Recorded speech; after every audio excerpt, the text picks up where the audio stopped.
মহাপবিত্র ওরস শরীফ জাকের মঞ্জিলের বিশ্ব জাকের মঞ্জিলের ইতিহাসে কোনদিন জাকের মঞ্জিল স্টেটের বাইরে কোথাও হয়নি এবং জাকের মঞ্জিলের বাইরে ওরস শরীফ হবেও না। ওরস শরীফ হবে বিশ্ব জাকের মঞ্জিলে, দরবার শরীফে, আট্রসি দরবার শরীফে। এখানেই সবাই এসে ওরস শরীফের হাজিরা দিবেন।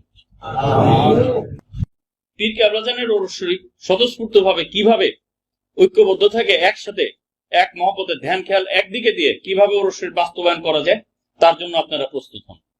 মহা ধুমধামের সাথে ওরস শরীফ অ্যাটেন্ড করবেন। আমাদের জাকেরানদের উপরে নিয়ম যে প্রতি মাসে দরবার শরীফে যাতে আসা হয়, না পারলে প্রতি 3 মাসে যাতে একজন জাকের তার পীরের বাড়ি আসে, এটা হুজুর কেবলার কথা। তা না পারলে প্রতি 6 মাসে যাতে একবার হইলেও একজন জাকের ভাই বা জাকের বোন তার পীরের বাড়ি আসে।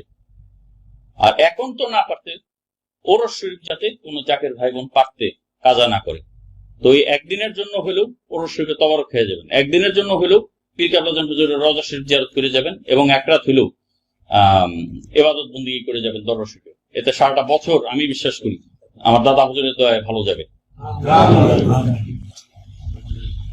তো আমি অল্প কথায় আমি আমার বক্তব্য শেষ করলাম। তো দাদা হুজুরের প্রথমে আমি দয়া ছিলাম, আপনারা সবাই খাজা বাবা রহমতের চাদরের নিচে থাকেন এবং ওরস শরীফের প্রস্তুতি নেন। বিশ্বলি জিন্দাবাদ।